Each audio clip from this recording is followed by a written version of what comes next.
Dr Mailloux, je vais vous amener sur un autre sujet ce matin. Je vais vous parler. Oui. Oui, c'est le fun, les chiens, là, mais on va en reparler. Je voyais dans le Nouvelliste de ce matin, explosion du nombre d'ordonnances psychiatriques chez les anciens combattants. Oui. Est-ce que je me trompe, Dr Mailloux? J'ai l'impression que nos militaires, on s'en occupe pas tellement. C'est-à-dire, il y a deux volets, OK? Oui. Il y a, est-ce qu'on s'en occupe adéquatement? Sur le plan médicamenteux, la réponse, c'est non pour ce qui est des psychotropes, c'est-à-dire de la médication pour le cerveau. Maintenant, est-ce qu'on s'occupe bien de sélectionner nos militaires? Est-ce qu'on les forme bien pour les missions qu'ils ont à remplir? Et est-ce que les missions qu'on leur confie sont claires?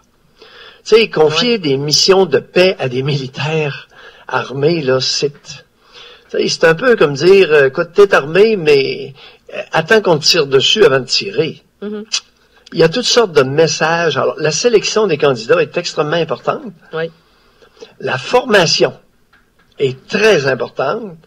Et aussi, les objectifs.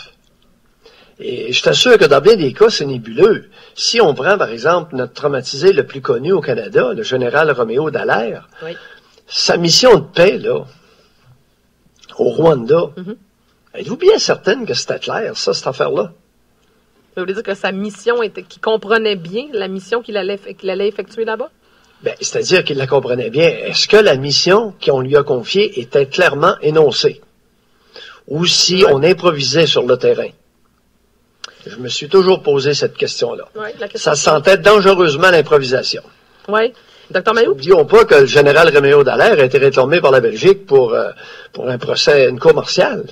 Mais je vous posais la question en début d'intervention parce que moi, c'est le après qui m'inquiète. Oui, il y a le alors, avant, après. Mais après, quand ils reviennent, là, c'est des gens qui ont vécu des atrocités, ils ont vu des choses que nous autres ici, on verra jamais ça. Il faut en prendre soin, il faut s'assurer que... Non, regarde, Catherine, je comprends, là, mais c'est pas tout à fait comme ça que ça marche. Okay, alors, quand tu enrôles quelqu'un pour aller tuer, il va aller tuer. Oui. Alors là, tu dis, c'est bien épouvantable ce qu'il a vu. Non, tuer, là, les théâtres de guerre, c'est jamais joli. Gigi, jamais joli. Non, je sais. OK? Oh, oui. Bon, alors là, on enrôle n'importe qui, on enrôle des femmes, puis là, après ça, on dit, oh, c'est bien terrible ce qu'il a vu, ce dont il était témoin. Hey, on t'a enrôlé, on t'a formé, on t'a confié une mission, puis c'est pour tuer. Oui, je sais. Tu comprends-tu? Oh, oui. T'as une carabine, puis on t'a appris à t'en servir. Alors là, bon, ceci étant maintenant, au niveau de la médication, vous avez dans la liste des médicaments, le premier, le Cymbalta, du Duloxétine. Alors, je l'utilise jamais pour les états de stress post-traumatique. Savez-vous pourquoi? Oui, allez-y. Chez les hommes. Parce que presque tous les antidépresseurs coupent la libido chez l'homme et lui donnent un problème érectile. Okay. Alors là, on a un soldat qui est traumatisé, qui est pas bien. Puis la première chose qu'on va faire, c'est lui donner une pilule pour qu'il bande plus, ou bande très péniblement, puis qu'il ait à peu près plus de libido. Pas trop chic en partant. Puis avec ça, on lui donne une petite pilule pour dormir, une granule, le Zopiclone. Vous avez ça dans la liste. Oui. Alors que moi, j'utilise, chez les personnes traumatisées, j'utilise du Seroquel, kétiapine, qui n'a pas ces effets-là. OK. Et je l'utilise à la fois pour ralentir la mentation, c'est-à-dire pas les lamentations, mais le processus mental. Alors, pour ralentir un peu les idées, amener une certaine accalmie mentale chez ceux qui peuvent être bouleversés, et aussi, ça a tendance à ramener le sommeil normal. Ce n'est pas un somnifère, ça ramène le sommeil normal.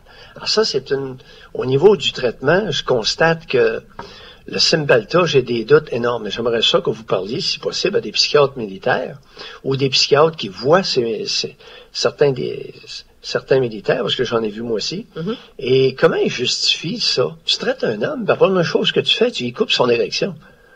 Tu sais, quand tu reviens de la guerre, bandé puis te mettre, là, ça peut faire du bien. Est-ce qu'on est d'accord là-dessus, mesdames? Moi, je comprends. Pour un homme, là, une bonne érection, là, puis... Déjà, et là, la première chose qu'on fait avec nos traitements non, j'aurais tendance à être vulgaire ce matin, ça m'irrite. J'aime pas ça. Mais je comprends votre point, mais visiblement, Dr Mailloux, il y a beaucoup de psychiatres qui en tiennent pas compte parce qu'on en a prescrit 1,3 million. Pour 1,3 million de dollars, ça fait de la petite granule, ça commence à en faire pas mal. Merci, Dr Mailloux. On se retrouve ce midi. Oui. J'espère que vous allez être là.